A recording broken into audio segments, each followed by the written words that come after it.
What is good, y'all? SGG Game, man. It's your boy SmooveGotGame back with another Indianapolis Colts rebuild video, and we're getting down to the end of the first season, man. We are already here in week 16. We'll go through week 16 and 17 here. We are 13-1, getting in closer to getting that home field advantage, putting the whole playoffs through Indy.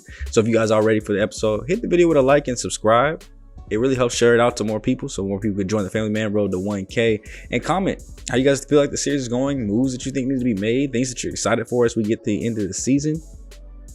And here going up against Minnesota, we're going to have a tough task on offense and defense, it looks like here. As you saw, we had two position meetings here with the media, in which case they want to talk to us about what our success aims are going to be on offense and on defense here. So right now we want to beat the Vikings and allow 75 or less rushing yards. So we're going to go ahead and try to hold our top spot as that #1 rush off defense. And we've been facing a highly touted defense too as well in the Vikings, as they seem to be in a good all-around team. Unlike us, I guess you could say like we're really good on offense but kind of struggle on defense. So most teams probably want to attack us through the air. But we're going to focus on the ground game on offense and defense. Obviously, we haven't done too good in the past, so we're going to focus on stopping your run to make you pass and just hope that you make a couple mistakes. We're going to keep the ball on the ground for ourselves. Of course, before going into the game, we got a couple upgrades too as well. Julian Blackman, our starting strong safety this year, who's been playing great. Even got himself an interception so far in the year, playing good in coverage, playing good in run support, get a nice little +3 boost to his zone coverage here. And then rookie Jalen Jackson, I still have somehow not gotten anywhere close to seeing what his hidden development is. I guess we don't run enough 4-3. He will get an upgrade here on his run stopper, just to help him be a little bit better, since when we do go 4-3, we are typically stopping the run. And we got to go here today in front of our home crowd to go ahead and stop that run, and how we're going to be successful with it too, as well as Anthony Richardson. Yes, we want to be on the ground, but it all starts with this man's arm. 3,400 yards on the year, 28 touchdowns, 15 interceptions. If he's getting going with his arm, it opens up the rushing lanes, it opens up the read options, because the run game is more than just Jonathan Taylor for us. It's Anthony Richardson. And going against a tough defense like this in a situation where we could be clinching the #1 seed if we get this dub over Kansas City. A lot of things can change. It makes the playoff run easier. We're playing the lowest ranked teams at all times. It just makes our whole run to the postseason or the Super Bowl that much better. And the Vikings are bringing out their rookie quarterback that they drafted early in the first round last year, Lance Klein. 3,600 yards, 23 for 14 on a touchdown interception split. He's been great and phenomenal for them. And we'll see what kind of game they try to get off to. Obviously, we have a rookie here who's had a season to get developed, so it's not like it's his first start, so we can't just blitz crazy and get him rattled. He's had some time to learn the league, gone through obviously 14 games. So we're just going to have to play tough defense and see if this rookie of the year potential season is really up to a task against a top defense. Here's this throw, goes out over the middle for a wide open catch there. Already 2 for 3 on the day and moving the ball pretty well so far. We're going to go ahead and fake the handoff here. How dare you give somebody else, Adrian Peterson's 28. He ain't deserved that bit yet, but what they did deserve is their touchdown to Justin Jefferson. Number 18 going long range, and then we got to hit his signature Selly. Turning up on the Colts home crowd, and that will lead to them having an early 7-0 lead. And that man, Anthony Richardson, keep in mind, he's in his second, technically first season as well, since he got hurt so early on. That it's almost as if this is his rookie season as well. And I think that he would probably have rookie of the year if he was his first season. He's rushed for a lot of yards, thrown for a lot of yards. He's coming up close to, I think, on 1,000 yards on the run game. Here we have a chance to go to pitch it out, though. Jonathan Taylor way up the field. He's got his receiver going. He's not going to be able to get the block, but great juke. At least evades one before getting taken down by 2 others. If Pittman Jr. was able to get on the front side of that, we might have had a very clutch touchdown there to start the game early, but Anthony Richardson will show the legs here, getting a block there in the middle from Josh Downs, and he's showing off his wheels as well. Staying pistol here, we've got 2 back-to-back read options. Now we're just going to go with the straight-up play action, throw it out to Jonathan Taylor, and that is at least him being involved on all 3 of the first plays, actually touching the rock on 2 of them. Make that 3 straight here, as that one's going to get over to the sidelines. Injury now for Nolan Livingston of the Vikings. But just like that, we've easily got up here in just 4 plays alone. Why not go back to that man that's carried us to this point? Easy touchdown for the Colts. And we're in the end zone now 7-7. We had the read option toss to him. Fake the read option to him. ran the play action and threw it to him. As you guys see the rest of the playoff tree there, Miami, Chargers, and Bengals in the wild card, and a lot of teams in the hunt.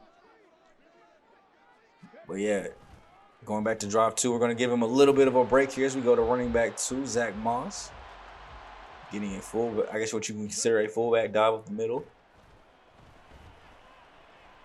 Throw into the outside, and that's Pittman Jr. making the catch there.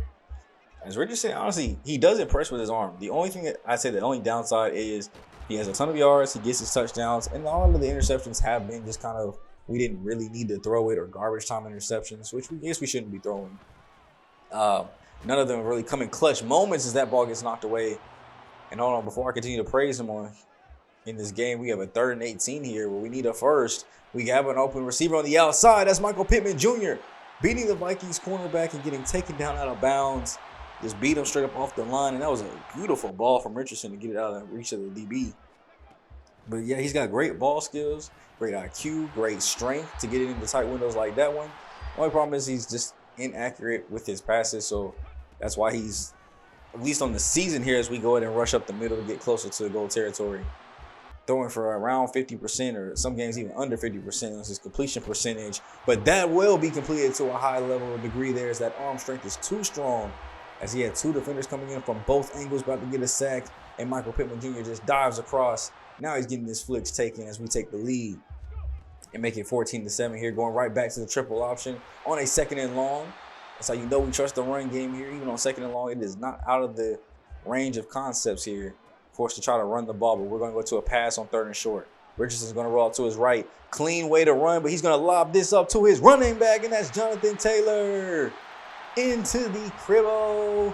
They went man on, put a linebacker on him, and Richardson could have easily took off on that one, probably getting about 15 to 20, but he saw his running back with the mismatch and he was able to get that one up beautifully. Some of the great things about the strong arm talent that we all saw from the draft, you know, coming into it on his pro day and stuff like that, he has a strong arm, and that's the kind of throws that you expect him to be able to make on the run, deep down the field, and just kind of leading his receiver there as it goes in and makes it a 21-7 game here, as the defense is still showing up strong, and we're finally getting them to punt here on 4th and 5. KJ Hamler back to return these kicks. He's been doing all season. I would love to probably find a better return man, just somebody with a little bit more speed. I feel like a lot of times he has those open windows, but he doesn't have the speed to do it. And if you fumble, that's an easy way to get taken off quickly and swiftly, especially in a situation like this against a good team. We cannot afford mistakes like that. And that actually puts Minnesota in the red zone without them having to do anything. So Klein will go ahead and drop back, find his open receiver, and we're going to miss the tackles all day on that. KJ Osborne catches it, spins out of the first tackle. I think that was Blackman that came in second, and he just dove and missed. And just like that, it's back to a 7-point game when it could have almost been a 21-point game had we had gone down and scored. We're midway through the second quarter here. Getting closer to halftime, as that throw will not be on the money. Knocked down. Not giving up 2 back-to-back goal balls for touchdowns. They're adjusting. There goes Robert Woods actually getting into the game. We haven't seen too many catches from him here, but we are going 4 wides this time. Spreading them out wide here, but we're going to go right back to the halfback game. See, that's what you got to do sometimes. Those shotgun runs can be effective because you're spreading out the defense, opening up those rushing lanes. You don't have to pass all the time out of the gun. Those inside and outside zones, those 0-1 traps, those draws lead to plays like this where you're throwing that thing out to the sideline and just out of reach, as that almost was caught. Josh Downs was able to beat his man. We'll have to keep eyes on these DBs. It looks like they're getting beat on these go balls quite often here as we throw this one over the middle to Michael Pittman Jr., who's coming across on the drag. It's taken down where they measure it 4th and inches. You know we got to go for it. Why not? Throw back to the left. That's Mo Alley Cox with the catch. Great block from Pittman Jr., but not enough speed by Mo as he gets taken down at the 1-yard line. So we'll go ahead and just finish this up how we always do. Hand off to Jonathan Taylor, trucking his way forward, and he will get into the end zone. For a second, they might have stood him up, but he does what he does so great, and that's score in the red zone. Klein dropping back, making a lot of quick reads here today. Only about like 10 yards, an attempt or a carry or a throw here. Is that one's going to be picked off? I thought he might have had the quick out there to Justin Jefferson. Manny Bell in coverage. Looked like they went zone coverage there, cover 3. Bell trying to get out to that curl flat window. And instead of stopping on the stop route, he decided to carry it out towards the sidelines and was in perfect position to make that play, getting right in front of the receiver. I think Klein wasn't expecting him to get out there, but that's what that cover 3 does. Maybe we kind of confused him there. Maybe we thought it was a different coverage. And we're going to go right back to Jonathan Taylor. Great juke move up the field. Still was able to get clipped, though, to kind of slow him down. And we have a chance to go up 35-14 before half.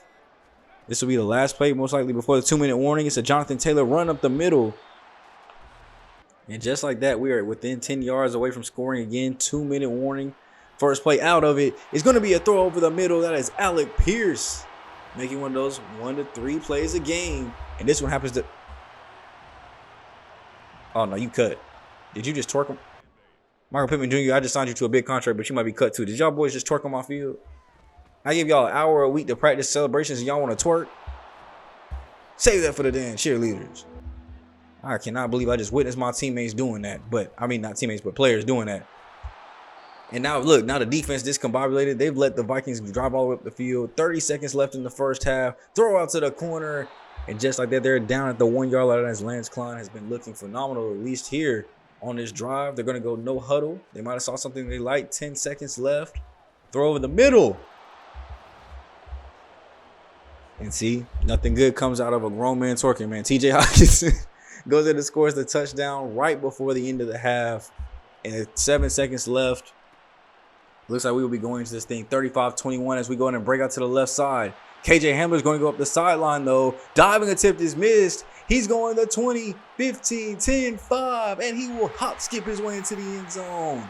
Touchdown, Indianapolis, making up for the fumble he had earlier that got them a score and answering their quick score right back. I don't know why they keep doing this robot roller coaster celebration. It's kind of trash. But just before the end of the half, I was thinking maybe, get close enough at least to get like one play in or maybe even try to at least attempt a field goal, a Hail Mary. No, he took all 7 seconds for himself and took the thing back to the crib. Taking us into the half, 42-21. I mean, if we get ball back, it's a 21 skunk.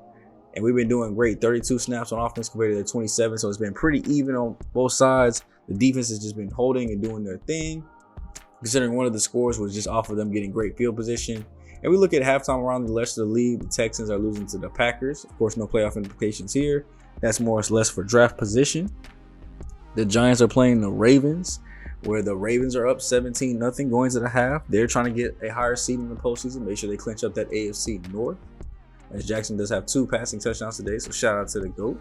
And then you have the Titans and Patriots. Once again, just playoff positioning for one team as they are up 21-0. Being the Patriots, as Mac Jones no touchdowns today, but Ramon Stevenson does rushing 2. And they're trying to fight for their right to at least be in the wild card round because I think the Bills have taken over the AFC East. I think Miami's in it too as well, so they're trying to find their way into a little seed there too as well, as we will actually have them in Week 18. So we might be playing them with a chance to ruin their playoff hopes if they can't get it together these next 2. Now here, we're coming right back out. Back-to-back read options here don't work out for us like it did to start the game though.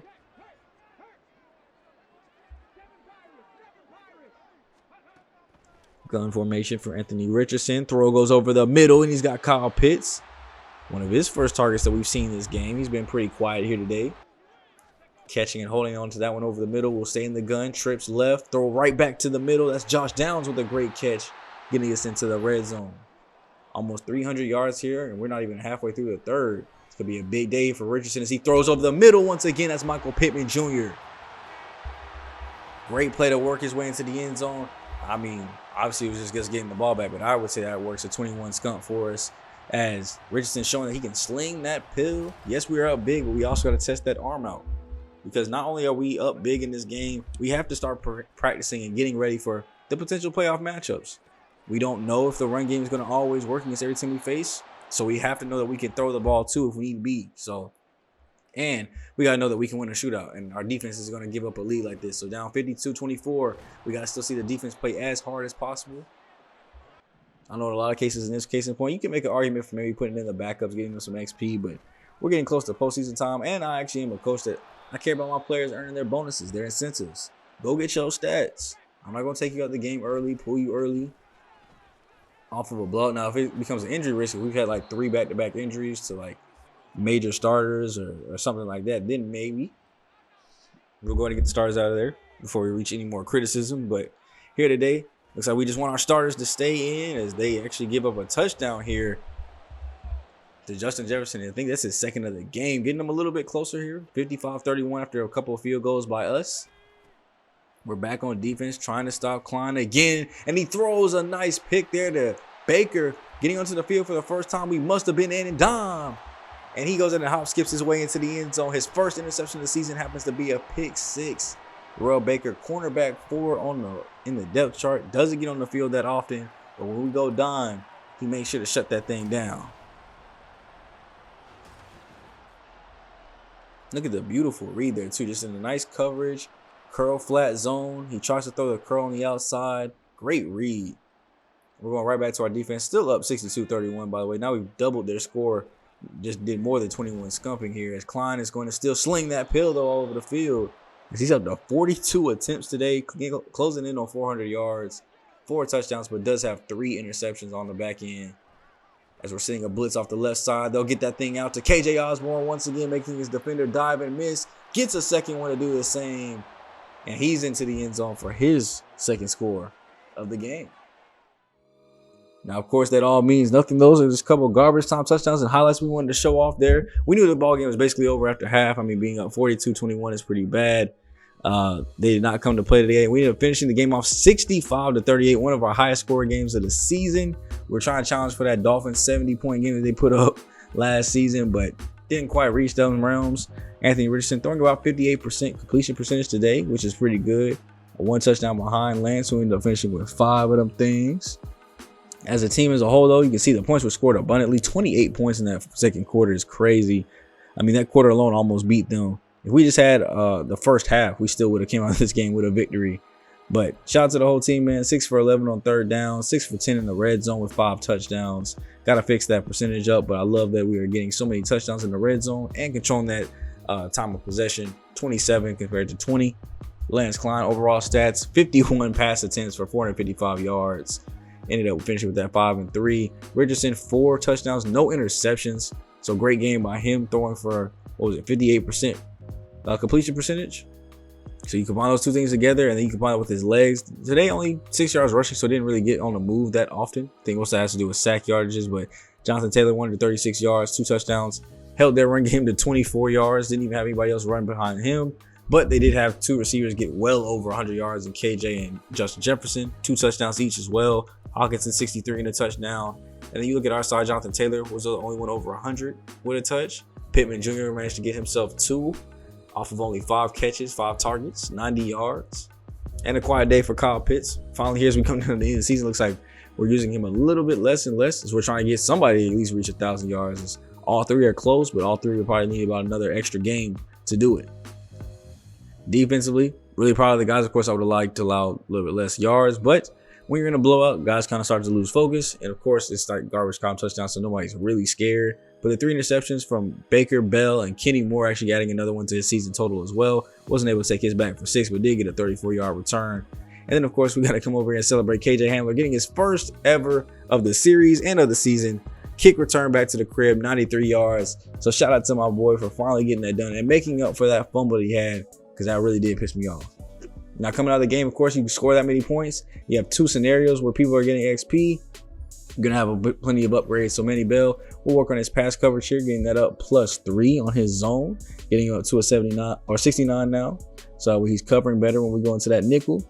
Rookie Juan Barrett, one of our pass rushing defensive tackles. We're just going to keep working on that speed rusher, getting up to a 74 overall now, getting the hit power up, awareness up. Rookie Pierre Collins, starting that free safety, getting him another upgrade here today after the game. Want to work on his hybrid so that way he can play man as well as zone when I need him to, +1 of the man and zone coverages for the boy, as he's now at the 71 man cover, 60 or 82 zone. I'll take that. And then right tackle Braden Smith, which we are getting sacked a lot from that right side. Pass protector is one of his worst attributes, so we're definitely going to go ahead and get an upgrade to that. So hopefully we can stop taking sacks from the right side. Pause. But of course, we got to go ahead and talk to the medias and reporter. They wanted us to stop the run all week, and we were able to do that, making that a complete non-factor en route to our win. So I wonder what kind of upgrade we're going to see here. We're going to see XP, 10,000 maybe for the whole D-line, or whole front seven, or whole defense. I'll take the whole defense, 10,000 for the whole defense. +5 block shed next 2 games for defensive linemen. That don't even stretch into the postseason. +5 pursuit for linebackers, and +5 morale for all defense. At least that one doesn't limit itself. But dang, that's literally just the last 2 regular season games that don't matter because we won. So I'm imagining we've clinched home field advantage already. We'll have to go double check that. But I mean, they really don't matter. So it's not even going to extend into the postseason. Now, offensively too, we did the same thing. So being a similar scenario, we're going to get the similar rewards. +5 break tackle and carry for Jonathan Taylor. Defensive tackle Jonathan Taylor. Boy, the glitches in this game, boy. I tell you, all offensive line get +5 run block finesse. I mean, I guess I'll take it. You know, we still somehow have not clinched it. I guess with 2 games left, the Chiefs are at 12-3, 2 games behind us. So now we got to win this game against the division rival, the Jaguars, which they are 7-8. So I'm not too worried about winning this game. But we will have another opportunity here, I guess, to do something similar to their defense, which is, I guess, is pretty good. Jaguars and their highly talented defense. So of course, we're going to still focus on our run game. One of the things that we do so well. And maybe this actually will extend the boost. If it was a +2 boost, then this should at least extend it to our first postseason game this time around, if we're able to do it. Now, of course, players of the week, Klein was able to get it with his 455 yards, but Taylor also did too as well. 136 on the ground, 109 through the air, and a 3 total touchdown game. I mean, that's another 200 all-purpose yard day. And then you see the last time we played the Jags, we ended up winning 27-10. It was a pretty easy victory. Obviously, other points came in the second half. We kind of really got them out the way early there. Honestly, probably could have been a 27 skunk. But we were able to go ahead and give up some things to them. Didn't have much of a run game at all, and they passed averagely, probably below averagely. So looking to get some more upgrades from our DBs so that way we can keep shutting this team down. Vince Anthony, his weakest attribute is his zone coverage, and we do run zone quite a bit too in that nickel. So +1 to his zone there to get that up to a 74 to match with his 90 man coverage, 80 press, and 70 awareness. I think the awareness is what I feel like is honestly causing him to get burnt on a lot of these plays. So that's what I really want to see go up more than anything, is seeing those +2s, +3s for awareness. Now, of course, we got to play the man with the golden hair, my boy Trevor Lawrence, going against the man with the dreads, the most deadliest thing on this planet. Because can't nothing stop a dreadhead. And that's why we 14-1. And we actually get ball first here today too as well, playing at home.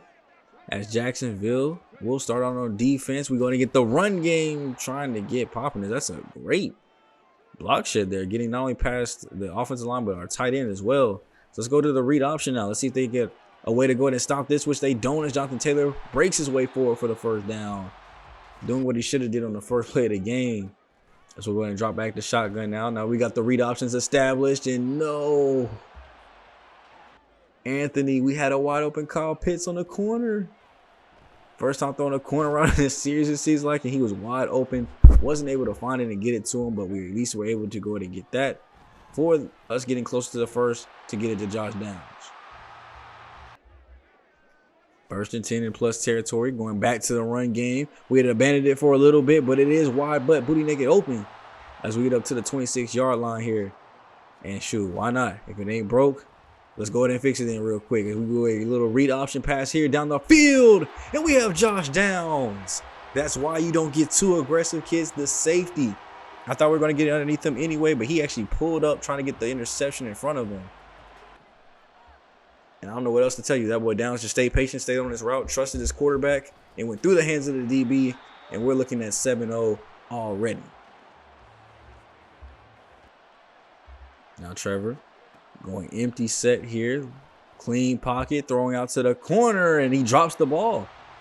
I think that is that Christian Kirk? Is he at 13 this season? As I think that was him. If it is, that's a pretty surprising drop there for him, as it forces Trevor Lawrence to not only have to throw it long on there, but actually throw that thing away. So look at the playoff picture here again. I don't know how the Jags are still technically in the hunt, but I guess maybe the wild card hunt. But they still have the Jets there at 5-10. So I don't know if it's just showing the next 4 teams or if they're actually legitimately in the playoff hunt. With 2 games left, I'm doubting a 5-10 team has any hopes of slotting in, because I don't think 7-10 is going to get you into this postseason. At least not on the AFC side, because we are looking strong over here. And we do have the ball back here, getting closer to our red zone, trying to go up 2 scores. Yet again in back-to-back games, it's Richardson getting out with them legs. He's going to escape the pocket and get us exactly into that red zone. Way to step up. See the defensive tackle kind of come around the guard there. Go to his right side and still find room. Here he's going to roll left, stop, plant the feet, and throw it right to the halfback for a first down. Saw his tackle that let him go to the outside. Quickly held up and found his halfback looking. Now this time we're going to roll out, do the same thing. This time they don't get on the outside edge, and we're able to just rush it all the way into the end zone. Anthony Richardson doing it all. Arms, legs, dreads. Does everything but special teams to get his team to win. And we're going to go ahead and take this ball right back here as we're ending the first. Go ahead and do another read options. This is a clear as daylight pitch pass out to the outside. Still only able to pretty much pick up 10 though. So, I mean, we didn't get any extra yards off of that. But hey, let's go ahead and do what we did last game, though. Come right back with the read option the opposite way. Get a block from Josh Downs there in the middle. And Richardson goes in for his second rushing touchdown of the game.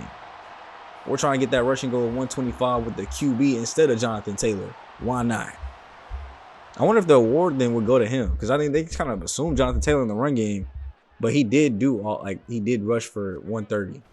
So he hit the 125 goal that he needed as they're lobbing this one up to the outside. Kenny Moore Jr. got beat, and I don't think he's going to have the speed to catch him. Neither will Pierre Collins, as Calvin Ridley, showing off that old Falcon speed that he used to have, getting into the end zone.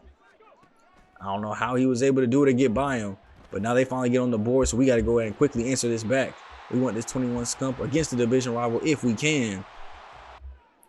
As we're staying in the gun here, doing another read option. They try to go ahead and guess it, but they did not guess right, as we have a juke move here that goes absolutely nowhere. And we'll say actually in the same formation here, go trips open yet again.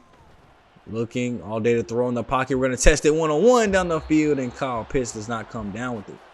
One thing I feel like Richardson does have to get better on, let his receivers have a chance if they're one-on-one. Let them go up and get it. Let's make some highlight plays, especially a guy like Kyle Pitts who has double me. But why not test Michael Pittman Jr. as well? Getting across on the post route there, beating 2 guys, as he was able to actually get wide open in the back corner of the end zone and get those 7 points back that we needed and wanted.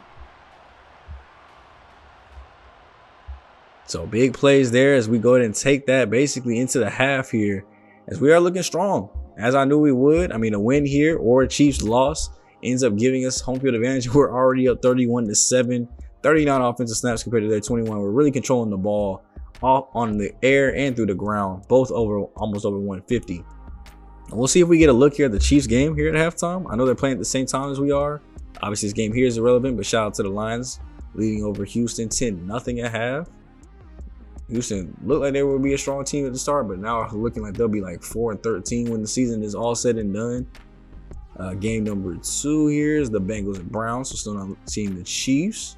But the Bengals are up 17-7. They're in the playoff hunt at 9-6 as well, trying to get into the wild card spot. So shout out to Burr. 115 yards and a touchdown. Watson, that has no stats. So I don't know if maybe that means he got hurt, but they still have him listed as starting QB. Then here we look at Washington, Tennessee. So we'll have to look at the bottom of the scoreboard to see if we see Kansas City at all. But 14-0 here as the Commanders are trying to maybe work their way into a wild card spot in the NFC side. Titans trying to outdo the Texans for the worst record. And yeah, we'll keep eyes down below as we watch the rest of this game, man. Handing off to the outside as the Bills are winning 20-2. What an awkward score.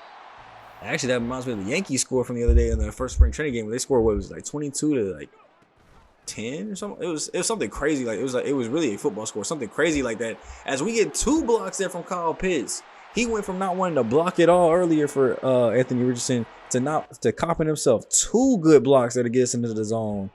And just like that, we're up 38-10, taking it to the 4th quarter. Jacksonville still looking kind of bad here as we're looking down below still. Philadelphia's beat the Rams 35-7, just like Calvin really just beat Julius Brents on a one-on-one awesome nutsack ball. I don't know how he was able to get that one off pause, but Calvin really now has both of their touchdowns off of just beating them on 2 back-to-back go balls. Now, we don't see Kansas City there at the bottom at all, so we'll have to check back at the main screen when we get back. But we do kneel this one out as there was no more action at that point. The final score in this one was 31-17, so that long touchdown, although early in the 4th quarter could have started something, defense ended up locking up. Offense was running out a lot of clock and not really trying to score that much anymore. Of course, no sportsmanship for the rivals, but also not trying to get injured before postseason time. So taking things really slow there to end the game. Kind of ran the ball out there, throwing a lot of quick game stuff to make sure we were just getting first downs and eating up as much clock as possible. We really kind of held dominance in this one from start to finish. We had a touchdown in the second half, but that was about it. We really would have just won off of the first quarter alone, being 21-17. But shout out to us, 256 yards on the ground, 220 through the air. We ended up finishing 3 and 8 on third down, so we got to clean that up. And 2 for 6 in the red zone. Really got to clean up some of those numbers heading into the postseason, but it is hard to do when you are dominating as much as we were today. 29 compared to their 18 in time of possession. It was no contest. Trevor Lawrence had a decent game, 260, 2 touchdowns, 1 pick. Wouldn't be bad in the normal conditions.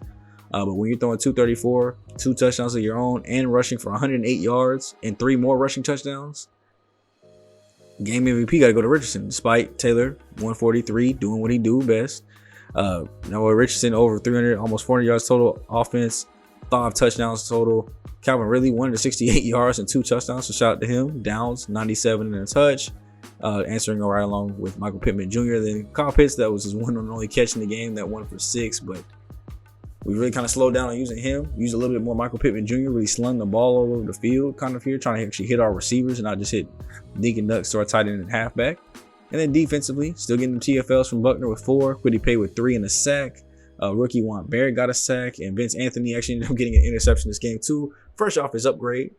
So shout out to the young players here. We get more upgrades coming out of the game. Tyler Goodson, who we haven't seen an upgrade for, but is halfback 4. We're just going to upgrade his elusive back to see if we can continue to find reason to keep him on the squad. Just in case we have another game where I have to go and empty the running back bullpen, essentially, as Evan Hull here, who looks a little bit like Vince Anthony.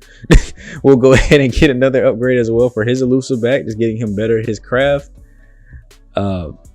Looks like he's got 91. I just want to check his speed real quick. 91 speed, not too bad. Looking for other possible options to do kick return, punt returns too.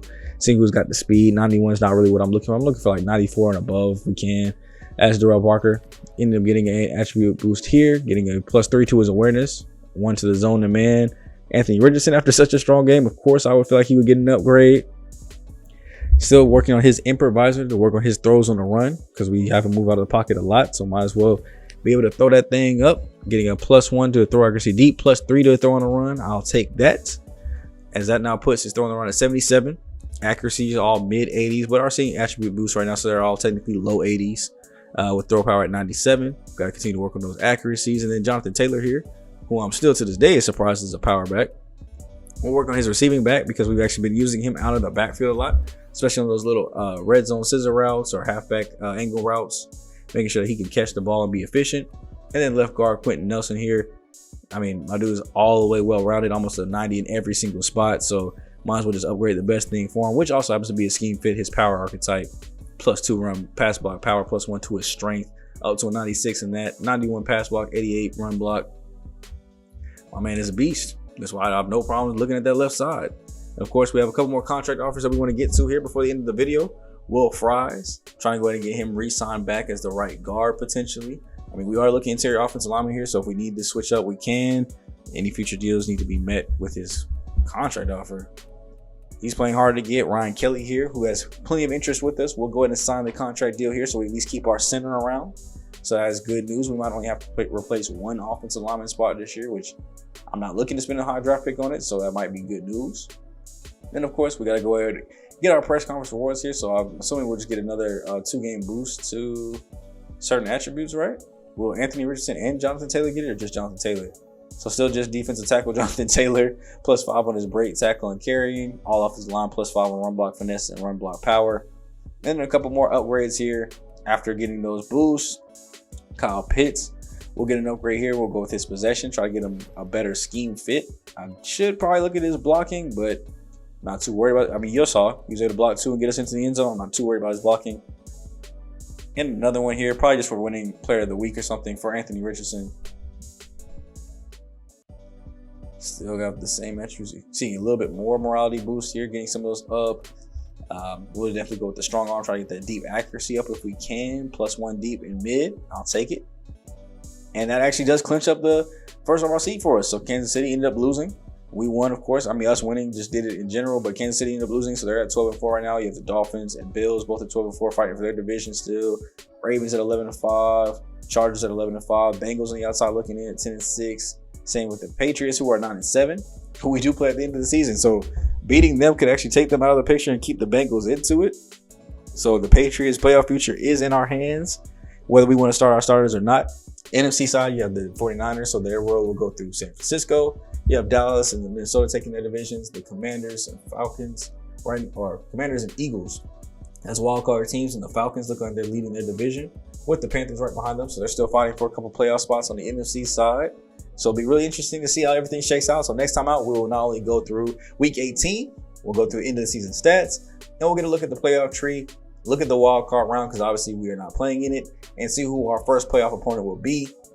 And obviously the video after that, we'll start up the postseason. So if you guys are ready for more episodes and more videos, please hit the video a like, comment, and subscribe. Keep coming back and join the family. Turn that bell on so you know when videos are going live. And I hope you guys are really enjoying this rebuild. Of course, there will be more seasons coming. Even if we win the Super Bowl this year, we're going to try to make a dynasty. So the next goal after this would be to, I guess, basically kind of do what the Chiefs did. Win back-to-back, at least win like 3 in the next 4 years. We'll keep this series going all the way until the next Madden. Now when MLB The Show drops, if we're able to successfully get the Super Bowl here, we'll have a little bit more focus on MLB The Show with this still posting. But of course, we'll talk about that more when MLB Show is about to drop. We still got a ways to go. So hope you guys enjoyed the video. It's been your boy SGG, aka the King of Games, aka Coach Cooper. And I'll catch you guys in the next video for the season finale. Later.